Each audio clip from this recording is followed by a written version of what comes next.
conquer and we're going to take some. Is that understood? Yes, sir. That's what we're going to do, sweetheart. We are going to go and get some. All right, people, on the ready line. Are you me? Yeah! Are you me? Yeah! What are you? What are you?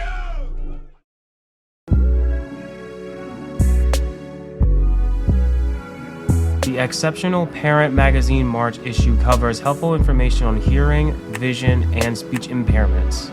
As always, there is a special military section as well. Sign up to read for free and receive the free monthly newsletter at epmagazine.com.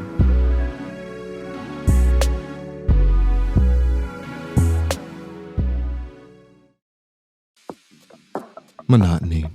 It comes in all shapes and sizes. Dull, tedious, just plain boring. But what is this? A contender, perhaps? Something unboring by the looks of it. Jabs right at dull, an uppercut to tedium, something that keeps you on your toes, keeps your head on a swivel, a knockout punch to your old, boring workouts. Welcome to Fight Camp.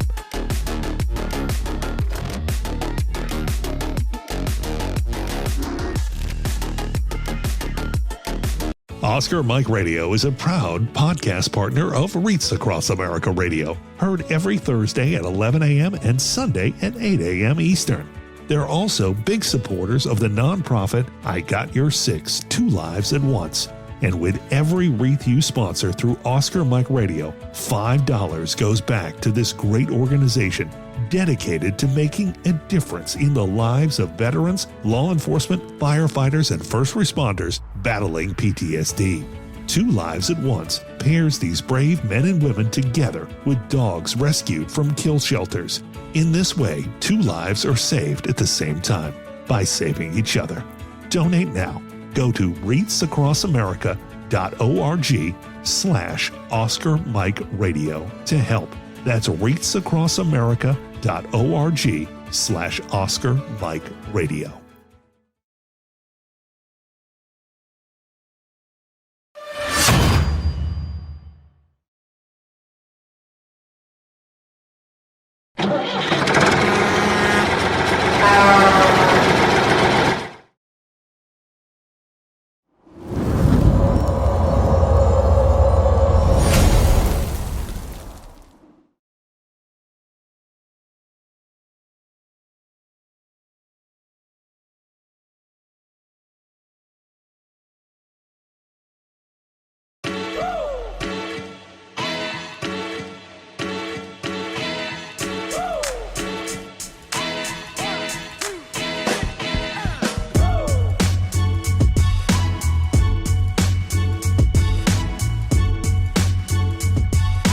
I remember a time when I was in a not so good place, and these games and these activities and being able to come and have the camaraderie that we have here, it makes me feel like I'm not alone. There are people here that have been through what I've been through. It makes me feel like I don't know, like I'm part of something great.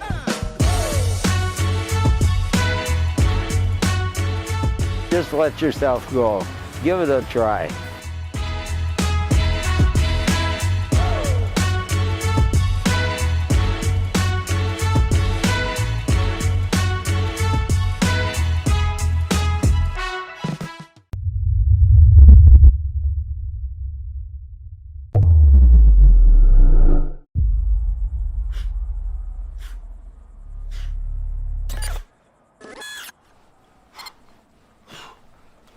How's it going? Going well. It's that new guy energy.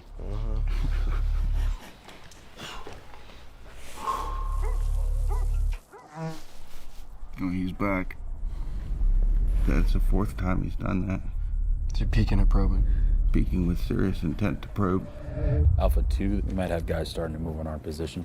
Copy, we're getting a buildup of activity here too. Yeah, I definitely see weapons at this point. Yeah, we have definite massing.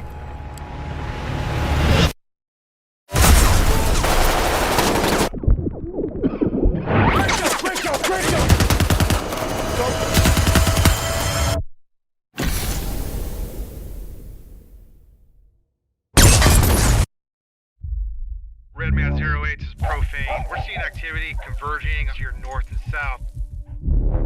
This is Frogman 6 Romeo. We need evac at our last known position. We have severely wounded. Who's the severely wounded? It's not you. Is it me? Who is it? No, it's not you. No, is it? Copy 1, we're in contact 2. You coming to you or you coming to us? Stand by. We'll let you know when we're inbound. Let's move! Here's the plan. EA 5 minutes, over. The scouts are gonna lead us out, and I'm bringing up the rear. Pop smoke. Smoke out? We are all coming back. OP1, they are en route to you. 3 minutes out! 3 minutes! Eyes on me and only me. Has anyone looked at you? Claymore rock me, dude. 2 minutes out! 2 minutes! Where are you guys? Look for the blood and the smoke! Multiple bad guys trying to get to our position. Inbound! Inbound! Find cover! 1 minute out! We have enemy on our building and all surrounding buildings. Roger that, stand by. Going hot. You gotta get ready, man. This is gonna hurt. On my count. 1, 2, 3.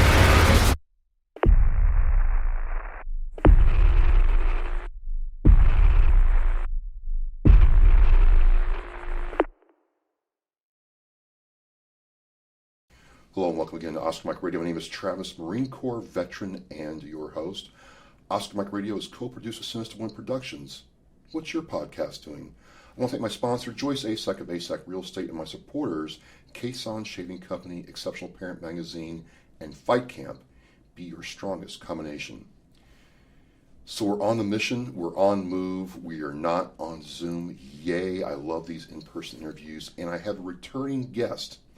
Now get this, folks. We veterans transition and then might do some different things. But not only has this veteran transitioned, since the last time I talked to him last year in 2024, he's transitioned again. I want to welcome back returning guest, Colonel Bob Notch, who was with Collaborate.vet, who's now with the Office of Veterans for the Commonwealth of Massachusetts. Sir, welcome back to Oscar Mike Radio. Thanks, Travis. Happy to be here. And yes, Office of the Veteran Advocate, brand new state agency, one of a kind in the country. So I'm looking forward to the opportunity to talk to you about it. So just real briefly, last time we talked, you were over Collaborate.vet, and that's a great organization here in Massachusetts to connect veterans organizations. But how did this Office of the Veteran Advocate get going, and where do you fit in, sir? Yeah, so I'm going to take it back to COVID. Okay. 2019, 2020, and for folks that may not be familiar, here in Massachusetts we have 2 veterans homes. During COVID there were some issues where there were a large number of fatalities, particularly in the home in Holyoke, Yep. A smaller number in Chelsea, but the issues that led up to that larger number of deaths got the legislature thinking, and a lot of the people in the Commonwealth thinking, how are we doing to provide oversight to those agencies? So part of the acts of 2022 is to elevate the office, it was the Department of Veteran Services. Right. Has been elevated now to the Executive Office of Veteran Services. So that's now a cabinet level position for the Secretary. The same act created this office, the Office of the Veteran Advocate, and my position, the Veteran Advocate for the Commonwealth. And our job is, we are an independent agency, so my appointees are the governor, the attorney general, and the auditor, specifically designed to be a non-political position. So my term is a 5-year term, so it extends beyond the election cycle. And the way it was portrayed during testimony is, independent agency with oversight. And as we look at the responsibilities for this office, oversight is one of them, but it's also about collaboration and cooperation with state agencies and federal agencies that provide benefits and services to veterans here in Massachusetts. I remember that time during COVID, and there's a lot of pain and turmoil with what happened out in Holyoke. So this organization was to make sure that never happened again. I guess my specific question is, you have the Veteran Service Officer in each town or municipality in Massachusetts, and now you have the EOVS, which I think is a great step forward for veterans. We have our own, entity that represents us. and now we have you all that's not attached to any of these entities. Right. I guess my first question is, how do you actually serve the veteran when they come to you for help? So the way we have several responsibilities. Okay. And let me run through those real quickly.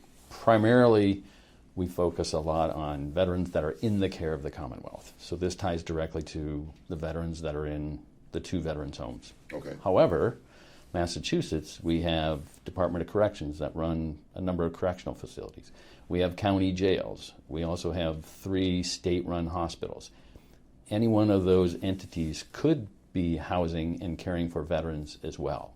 So it's a much larger picture than we originally think of 2 veterans' homes. You know, roughly about 300 veterans that they hold. Our initial canvas of all of those other entities is well over 2,000 veterans that are somehow in the care of the Commonwealth. So we're to make sure that they are treated humanely with dignified treatment, and that they have a right to privacy, and then also that they have access to timely, safe, and effective services. And then an additional responsibility we have for any of those veterans, if there is a fatality, near fatality, or serious harm, whether that's mental or physical harm, while they're in the care of the Commonwealth, we are required to do an independent investigation and provide those results to the state leadership. So let me rewind a little bit. Let's just say COVID happens in the next month or 2. It would still be on the veteran's family or the veteran him or herself to contact you all for elevated scrutiny or care, correct? Yeah, well, our door is open for individuals, whether it's a veteran or a family member or someone who is in state employment that sees something that doesn't look right.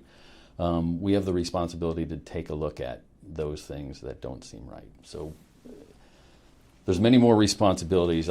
The broader perspective is the system working the way it's supposed to be working? And if it's not, if individuals see that it's not, they come to us.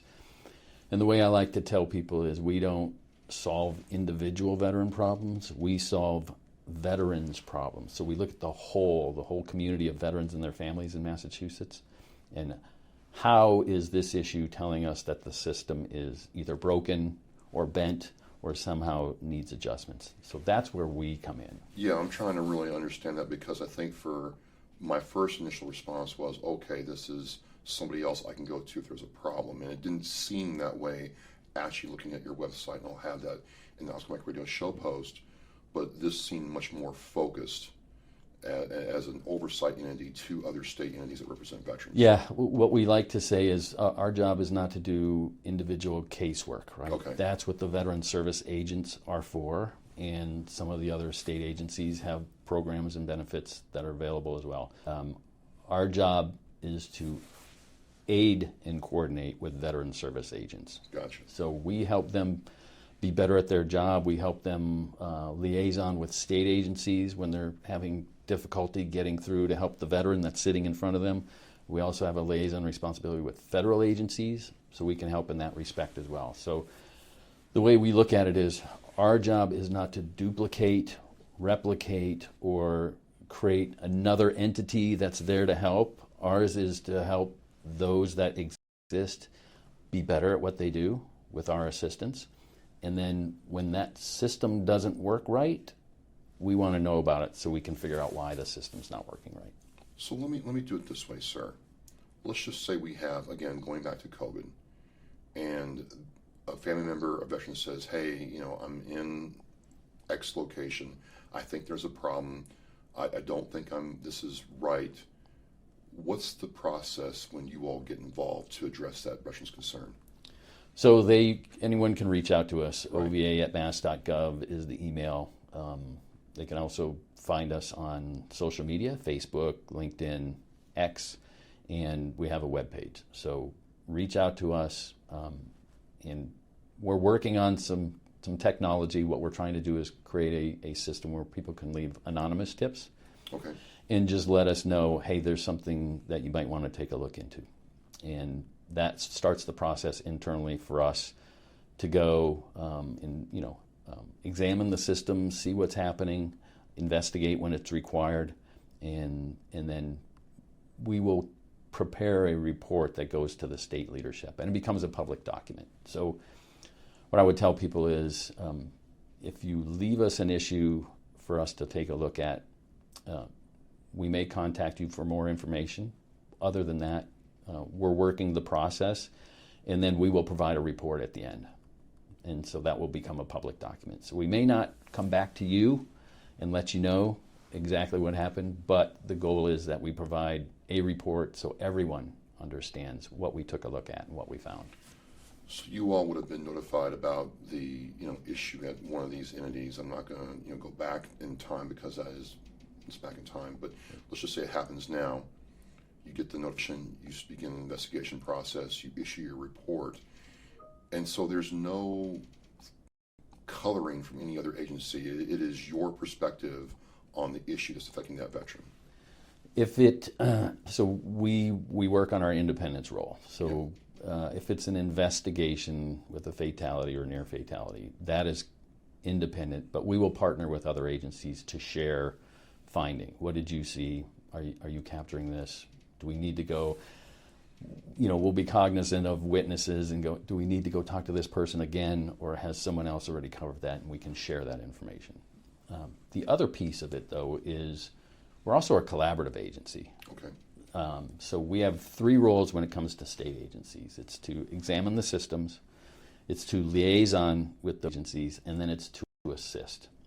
So as we go through and examine where the complaint may be or the issue may be, we'll talk to the agency and say, how can we help you be better? How can we help you adjust the system? Is it advice on adjusting your policies, your regulations, or do we need to jointly propose that our lawmakers change some laws and put new things in place to make it better for the veterans? And one of those responsibilities that we have is to advise the public and the senior leadership of the state, which we take as that is our responsibility to go to the State House and have specific conversations with lawmakers and help them understand the issues with veterans, the data behind some of the issues that are out there, and help guide them to the right decision. Okay. You do all that, sir. Do you ever see your agency having to work with VSOs directly in Massachusetts or the EOVS, or is it just, you're on this mission focus and that's your sole role? So we have one responsibility is to aid and coordinate with all the veteran service agents here in the Commonwealth. So, and we also have a role to liaison with federal agencies and liaison with state agencies. As we looked at developing the organization, we tried to determine how we could best do that. Okay. And we came to the conclusion of the regulations really, or the law was really designed for us to help the frontline workers, right? The frontline service providers, those veteran service agents in the town. And I have an analogy for this I'll share with you in a minute. Okay. But we also need to do that liaison role. Well, what's that liaison role for? It's really to support the veteran who's sitting at that desk. So we combine those three things, and I've created 4 regional liaisons, one in Western Mass, one in Central Mass, one Northeast, and one Southeast. And those individuals live in the area, so they're familiar with that part of the state. They have their own connections. All 4 of the folks are veterans themselves, so they have that understanding. They have a lot of connections with those agents already. And their job is to go visit on a routine basis each of the veteran service agents within their region. How can we help? What's working? What's not working? How would you do things differently? And we collect all that information. One, to help see how we can adjust the system.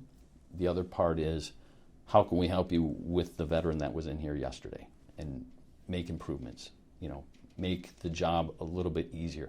Those veteran service agents have a lot of work to do. Right. So we're cognizant of how much the state, the city has asked them to do, and we want to be another helping hand to help them get through that. Just one aside to that, sir, is Massachusetts is a geographically small state, but it's also, as small as it is, it varies greatly once you go from the southeast out to the west. So how is that balanced with the veterans' needs, say, on the Cape versus one in Pittsfield? Do you see any differences? Do you see any challenges of getting that veteran services? Because there's more veterans on the Cape than there are, say, in the Pittsfield, Springfield area. So you have to have different, I don't know, mission focus is not the right word, but the way you do business has to change from the geographic, part of this.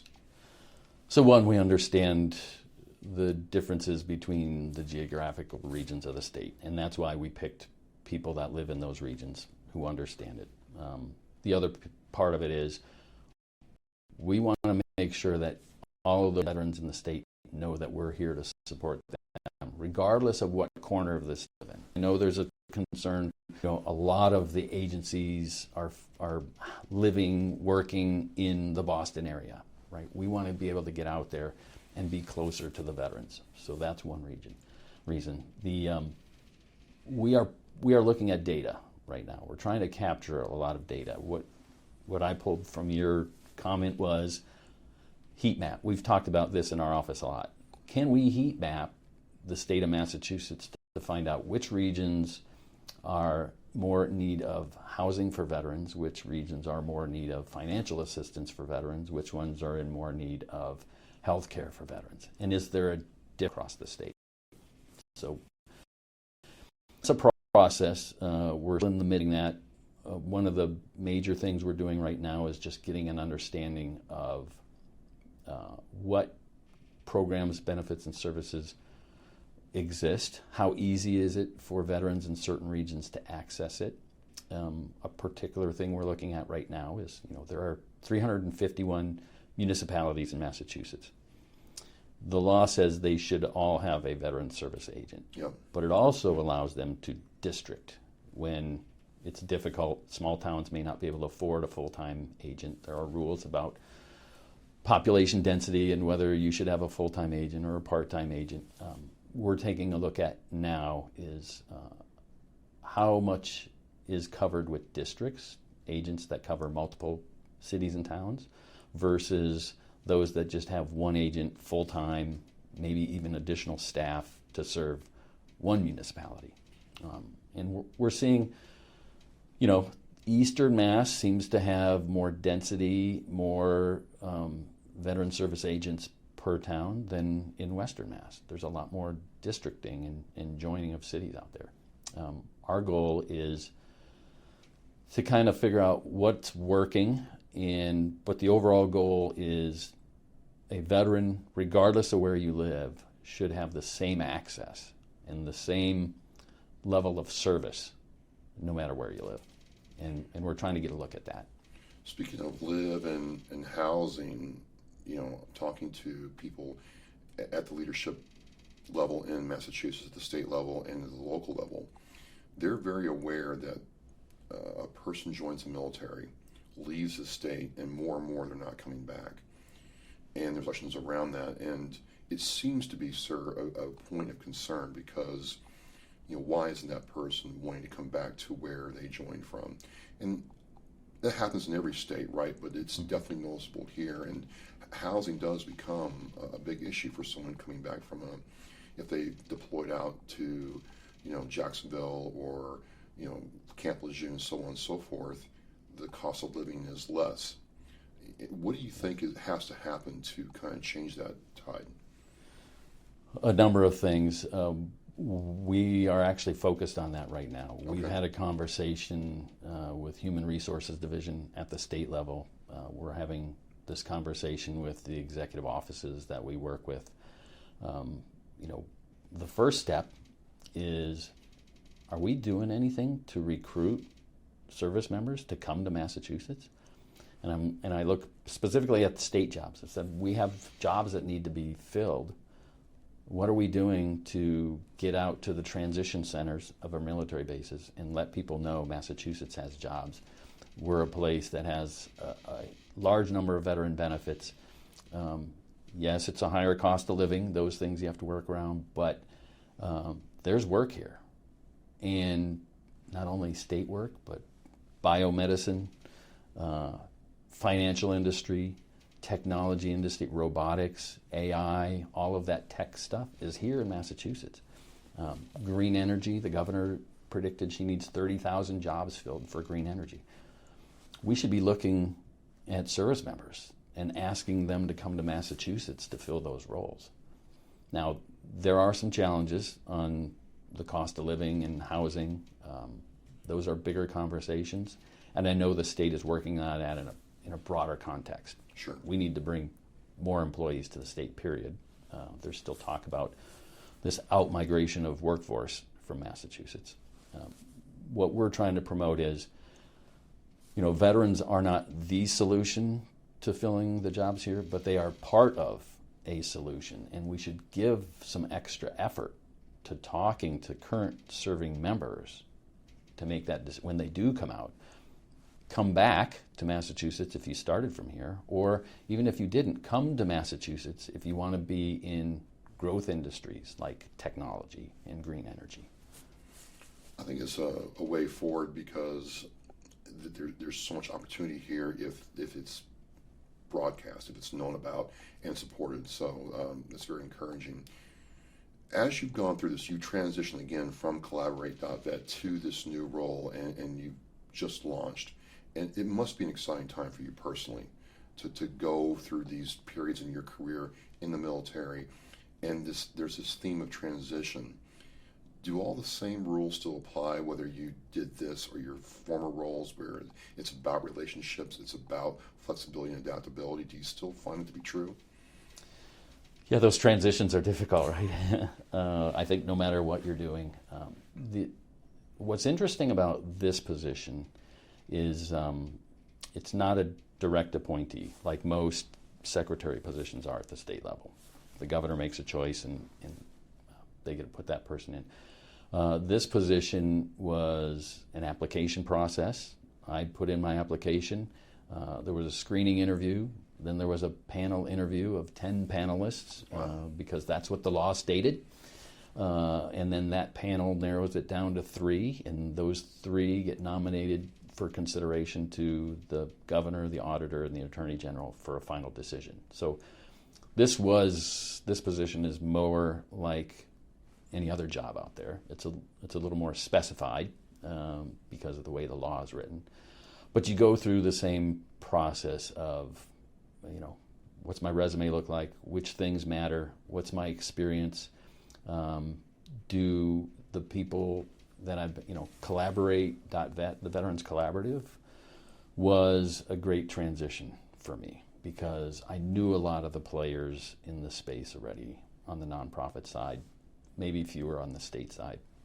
I knew a lot of the issues that are affecting veterans from doing that work. So I could bring that with me into the conversations for the interview process. And then, let folks know, 27 years in the Army, another 7 years in the nonprofit space working with military and veterans. I think this job is a good fit for me. It's really, the way I see the 2 different roles with the Veterans Collaborative and this one is, Veterans Collaborative was working whole of community to try and pull all the partners in to work together to benefit veterans and their families. That means nonprofit, state, local, federal. The tent is open, everybody come in, let's break down the silos, work together to solve problems.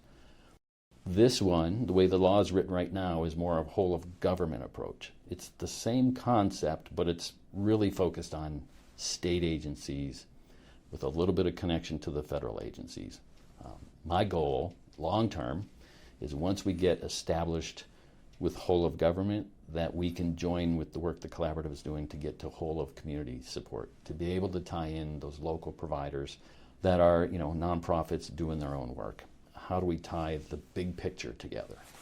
I was going to talk to you about nonprofits. I was very curious about that because, unfortunately there are, bad nonprofits, and there are nonprofits that don't do what they're supposed to do. And I was curious, does your office, or do you see yourself having a role if someone said, hey, this nonprofit's not doing what they're supposed to be doing, I know money's being not spent or laundered, or that service is not being provided. Do you have any mission focus there, or is that a different department? Not particularly our focus right now. Here's the process we have to go through. We have to look at the law that was passed and see how it connects. Pretty much everything in the law says state agency or executive agency. There is a part of that that says an executive agency, or under the supervision of executive agency, a public or private facility providing those services. So we've looked at that and said, well, that tells us if you are receiving funding from an executive agency in the state, you are therefore acting on behalf of the state, and that's an agency where our reach can extend to. Those that are not receiving any funding are outside of our purview. However, what we will do is we will leverage our connections with all the other state agencies to find out if someone else can leverage their skill set to be able to handle the issue for the veteran. So, and we've recently done that. We're in the middle of wrapping up at least part one of a report in a situation where we had to go to multiple agencies to find out, what's your reach, what's your scope of enforcement and support to be able to help these veterans through their issues. And we've gone through many. I think our report will highlight some gaps in the system, but the collaboration is there. We have a lot of agencies that want to support veterans as well. We have seen some issues where some agencies think, oh, that's covered. Those are veterans. Their issues are covered by the VA or the Executive Office of Veteran Services. And what we tell them is, yes, but they are also a citizen of the state. They are eligible for your benefits, whether they are veteran specific or not. And so we try to make that connection. Whatever we can find that is in best support to the veteran and their family, we want to leverage that. You said something just now, I just want to unpack a little bit. I found that there are a lot of people who believe that everything's covered by the VA. And, for lack of a better term, organizations like the OVA and the EOVS and even VSOs are superfluous to requirements because the VA is there. And I try to articulate that the VA only serves a certain segment of veterans. What can we do better to communicate that organizations like yours exist for very specific reasons, sir? Well, one thing for us is I'm having the conversation with you, and we're finding other outlets to get out there. Our office particularly does not exist anywhere else in the U.S. Massachusetts is the first state to create an Office of the Veteran Advocate, specifically covering the role we are. I've been in the position only 14 months, so we are still in the process of building the office. We recently, within the last 4 or 5 months, launched our website and our social media. So we're now setting our presence. We want folks to know that we exist. We want them to be curious, to find out, well, what is it that we do and why are we different than the Executive Office of Veteran Services, and how is our role working with the Veteran Service agents. So we want people to look at our website, listen to these podcasts, radio shows that we're trying to do, and get the information out there. It's really about informing veterans. We want to ensure veterans understand there is a difference between state support and federal support through the VA. We've seen that in a couple instances where people are coming and say, this isn't working for me. Well, that's a federal issue through the VA versus a state issue because of the program or the benefit, whatever it happens to be. So it's about education and helping people understand. And our goal is, we want to get veterans to go talk to their local veteran service agent. Yes. So Massachusetts is unique. We've talked about this. The intent here is to put someone to help you who's just a few blocks away. The goal is to put somebody in your community so you're not driving 2 hours or an hour and a half to go get the assistance. You can just go downtown and find the office and have the conversation. So I really like that intent here in Massachusetts. it works well in in other instances. People drop out of jobs and it takes a while to fill them, and then how are we providing that support in the meantime? And we have district towns, and maybe that agent is only one person who's now traveling between 5 towns. Can they only spend 1 day a week in your particular community? Those are the things that we want to address and highlight and see if we can't balance the playing field a little bit more and make those services more accessible. But your local veteran service agent is really stop one. Well, stop one, but let me ask you something else, because how do you know where the veterans are? And the reason I ask this is, I've tried to find other veterans in my town, and some veterans will not declare in any kind of form that they're veterans. I don't know why, but we are very reluctant sometimes to sit there and say, yeah, I'm a veteran. So we know where you are, so we can understand what you might need before you need it. I don't know why that's so challenging, sir, but it's got to be challenging for you all as well. It is, and it's been that way since I've been even in the nonprofit sector. We've always, the organizations that want to help, have the capacity to help, are like, where are the veterans? Where do we find them? We've got all these resources. And then we'll run into veterans going, I can't find anyone. Right? So we're always trying to make that connection.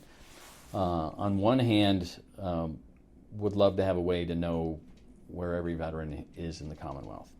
On the other hand, as a veteran myself, and I like my privacy, I don't know if I want someone to know where every veteran is in the Commonwealth. So it's about protecting privacy and personal preferences. That's a balance that we have to strike. So what we do a lot of is we identify, where are we currently providing services, and can we get some idea of where the population of veteran density lies? What does that look like? We're doing a big reach into VA's data. Just understanding the population. When you go, what's the veteran population of Massachusetts? There are multiple places you can go that have very different numbers.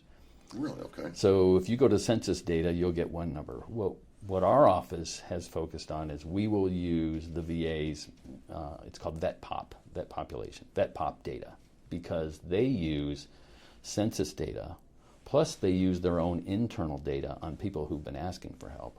Then they also include what DOD provides them when someone transitions out, and they get a copy of that DD-214 and where they're potentially located. So their number has a lot more sources to refine what that population density looks like. So that's why we go to their number, and right now it's somewhere around 264,000 veterans here in the Commonwealth. And Massachusetts has like 3 million people in it?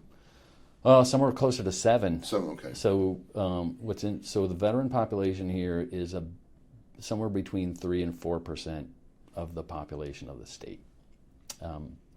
Because it's an older demographic, so 60% of the veterans in Massachusetts are over the age of 50. And what that really means is, in my simple terms of, pre-Desert Storm, we were a draft army, right? We drafted for Korea, we drafted for Vietnam. So we would draft one person for a year, and then we'd draft their replacement for the next year. Since we went to the all-volunteer force, it's you're in for a number of years, I will send you on multiple deployments. You've probably seen that or felt it yourself. So the number of people that we've needed is much smaller than it was. So we have all these folks that served before, they're older, we're losing them. We lose about 8,000 veterans per year here in Massachusetts. It's been the trend for the past 10 years. It is the predicted trend for the next 10 years that we will continue to see the number of veterans continue to decline here in Massachusetts. Unless we do something like we talked about earlier, how can we get more former service members to come to Massachusetts and be part of the workforce and be part of the population here? So those are the things we're looking at, and when you look at those numbers that dwindle, we're between 3 and 4% of the population now. In 5 years it may be under 3% of the population. So that's a very small minority of the population, and we want to make sure that veterans are not forgotten when they become that small of a minority. For For sure. I just, again, I saw the first initial write-up from Pete, and, I started with him on the Veterans Advisory Council, and I'm like, I've never heard of this. Pete, are you sure this is right? He's like, yeah, this is right. It just started, you got to look at this. And I was really interested in the genesis from, mishaps in the past and a desire to improve to now. It really was a question like when you need to go to somebody that involves a state agency or one of these other orgs we talked about, where do you go? How do you go there? And how do you know that your concerns being taken seriously? That the light bulb started going on in my head that this is needed. Because we are so small, we can be pushed aside or forgotten about or prioritized differently. So I'm extremely excited to see what happens in the future. I think you're asking a lot of the same questions a lot of us veterans ask, what's going to happen in the future? And speaking of the future, you're starting to get your legs underneath of you. Where do you guys see yourselves in the next couple of years as you continue working on this? Well, we will continue to grow. So we are 12 full-time staff today. We are leveraging students within the area, so we try to bring in interns when we can. In some cases, we're bringing someone who's a student but may not qualify as an intern, but we'll bring them in on a part-time basis, so they'll do part-time work for us. A lot of it is understanding Massachusetts laws. We're pretty close at getting a good handle on every single law in Massachusetts that has veteran tied to it. The interesting thing that we've found, there are 12 executive agencies. Every single one of those 12 executive agencies has some veteran program, benefit, or service within it. Then you look at the judicial side with veteran treatment courts and other issues. There's veteran issues in the judicial side of the government. We have about 20 commissions here in the state. About half of those have something veteran tied to them. We have another dozen independent agencies here in the Commonwealth. A number of them have programs, benefits, and services for veterans. So the part that we get to play is when we think about how are we taking care of veterans in the Commonwealth, we immediately think about Executive Office of Veteran Services and Veteran Services. I will tell you that is just a small piece of what really exists out across all state agencies. And just think about your license plate, veterans bonus, hunting and fishing licenses. All of those fall under separate agencies here in the Commonwealth. And so our role is to be a connector to all of those pieces and an advisor and an assister to help them understand, well, hey, if there's a proposal, there's a legislative proposal to change this, what does that mean for you? How can we help get your concerns as an agency leveled against what we want to do for the veterans? What makes sense? Does it need to be a legislative change, or can it be a policy change, which is totally under your control? Sure. Those are some of the bigger conversations we're starting to have. Well, it's just been great getting to learn about the Office of Veteran Advocate, how you all serve veterans in this very specific, mission focus. I think it's needed, and of course, Massachusetts is leading the way here. And I think the thing that I can take away is a lot of the questions that myself and other veterans ask. You all are already asking those questions and trying to find answers, and that seems to be very proactive, so we know that we're being taken care of. If I want to connect with the OVA, I know you said it before, but is social media a great place? Is the website? What's your best way? Best way, if you want to reach us directly, is we've got an box set up. Okay. OVA@mass.gov. OVA@mass.gov. Just send an email there. We also have a website, mass.gov/OVA. You'll find us there. What's a value on that page, and we're continuing to build it out. We want to make that a center for information. So we have a page within there set aside for research and reports. So we are looking at documents that have been produced in the past. HERO Act is a good example.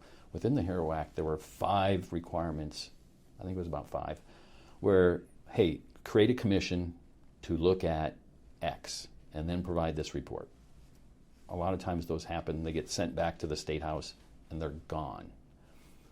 What we're trying to do is capture reports, put them on a page where they're publicly available, so now nonprofits, other agencies can go, I didn't know there was research done on this, and a recommendation, I can pick up that recommendation and do something about it. Yeah.